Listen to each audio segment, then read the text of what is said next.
বন্ধুরা, তোমরা ফিলোসফি পরীক্ষা দিয়ে এলে, তো চলো আমরা উত্তরগুলো একটু দেখে নিই। প্রথম প্রশ্ন আমাদের দেখো, অবরোহ যুক্তিবিজ্ঞান একটি কী? এক্ষেত্রে আমাদের যেটা উত্তর হবে সেটা হচ্ছে আকারনিষ্ঠ শাস্ত্র, অর্থাৎ উত্তর হচ্ছে সিদাক। পরবর্তী প্রশ্ন ছিল, যদি কোনো অবরোহ যুক্তির সিদ্ধান্ত সত্য হয় তবে যুক্তটা কী হবে? উত্তরটা হচ্ছে বৈধ বা অবৈধ যে কোনোটা হতে পারে, অর্থাৎ সিদাক। পরবর্তী প্রশ্ন, বৈধতার প্রশ্নটির সম্বন্ধ হলো কিসের সঙ্গে? এক্ষেত্রে আমাদের উত্তর হবে তোমার অবরোহ যুক্তির সঙ্গে, অর্থাৎ উত্তর হবে এদাক। পরবর্তী প্রশ্ন, একটি নিরপেক্ষ বচনের কটি অংশ? উত্তর হচ্ছে 4টি। এটা তো একদমই সহজ প্রশ্ন। পরবর্তী প্রশ্ন, কোন কোন জাতীয় যৌক্তিক বচনের উদ্দেশ্যপদ ব্যাপ্য হয়? উদ্দেশ্যপদ ব্যাপ্য হয় সবসময় সামান্য বচনের, অর্থাৎ এ দাগ। পরবর্তী প্রশ্ন, এ বচনের বিপরীত বিরোধী বচন কোনটি? ই বচন, অর্থাৎ উত্তর হচ্ছে বি দাগ। পরবর্তী প্রশ্ন, একই উদ্দেশ্য ও বিধেয় বিশিষ্ট ড্যাশ এবং ড্যাশ বচনের মধ্যে অধীন বিরোধিতার সম্বন্ধ থাকে? উত্তর হচ্ছে আই এবং ও বচনের মধ্যে, অর্থাৎ উত্তর হচ্ছে সি দাগ। পরবর্তী প্রশ্ন, কোনো বৈধ নিরপেক্ষ ন্যায় অনুমানের সিদ্ধান্তে পক্ষপাত ব্যাপ্য হলে সেই পদটিকে অবশ্যই আশ্রয় বাক্যে ব্যাপ্য হতে হয়। এই নিয়মটি লঙ্ঘন করলে কোন দোষ হয়?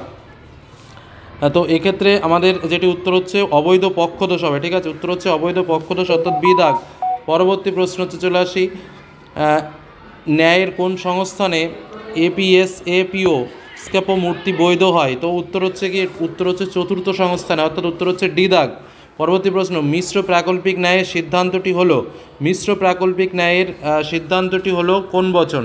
এক্ষেত্রে তোমাদের উত্তর হবে নিরপেক্ষ বচন, অর্থাৎ উত্তর হচ্ছে এ দাগ। পরবর্তী কোশ্চেন, যেটা পি অথবা কিউ এমন নয় যে পি অতএব কিউ, এই যে যুক্তি, এই যুক্তিটা কি? উত্তর হচ্ছে তোমার ডিএস, অর্থাৎ সি দাগ। পরবর্তী প্রশ্ন, কোনো এস নয় পি এই বচনটির বুলীয় ভাষ্য কী হবে? S bar P equal to 0, অর্থাৎ বি দাগ। পরবর্তী প্রশ্ন, সাদা হাতি আছে বচনটির ভেনচিত্র কোনটি হবে? এক্ষেত্রে উত্তর হবে তোমার সি দাগ। তারপরে কোশ্চেনে চলে আসো, পি ভেল, তারপরে ব্র্যাকেটে পি হটসু পি, এই যৌগিক বাক্যটি সর্বদাই কী হবে? এই যৌগিক বাক্যটি সর্বদাই হচ্ছে তোমার যেটা হবে সেটা হচ্ছে এটা একটু ক্যালকুলেশন করে দেখতে হবে, তবে আপতিক না, শতসত্য সমান বেশি, শতসত্যই হবে। ঠিক আছে, তবু তোমরা একটু মিলিয়ে দেখে নিও সত্যটা সারণীতে বসে। পরের কোশ্চেনে চলে আসি, পি ভেল পি সত্য, পি ভেল কার্ল পি এর শতমূল্য কী হবে? এটা হবে সত্য। ঠিক আছে, পরবর্তী প্রশ্ন চলে আসি, পি ভেল কিউ মিথ্যা হয় তবে পি হটসু কিউ কী হবে? এক্ষেত্রে তোমার উত্তর হবে এটাও সত্য। পরবর্তী প্রশ্ন চলে আসে, বৈজ্ঞানিক আরোহ অনুমানের আকারগত ভিত্তি কী? বৈজ্ঞানিক আরোহ অনুমানের আকারগত ভিত্তি হলো প্রকৃতির একরূপতা নীতি ও কার্যকারণ নীতি, অর্থাৎ উত্তর হবে ডি দাগ। ঠিক আছে, উত্তর হচ্ছে ডি দাগ। পরবর্তী প্রশ্ন চলে আসে, উপমযুক্তির সিদ্ধান্তের সম্ভবত সর্বাপেক্ষা গুরুত্বপূর্ণ সিদ্ধান্ত শর্ত কোনটি? উত্তর হচ্ছে সাদৃশ্যের প্রাসঙ্গিকতা।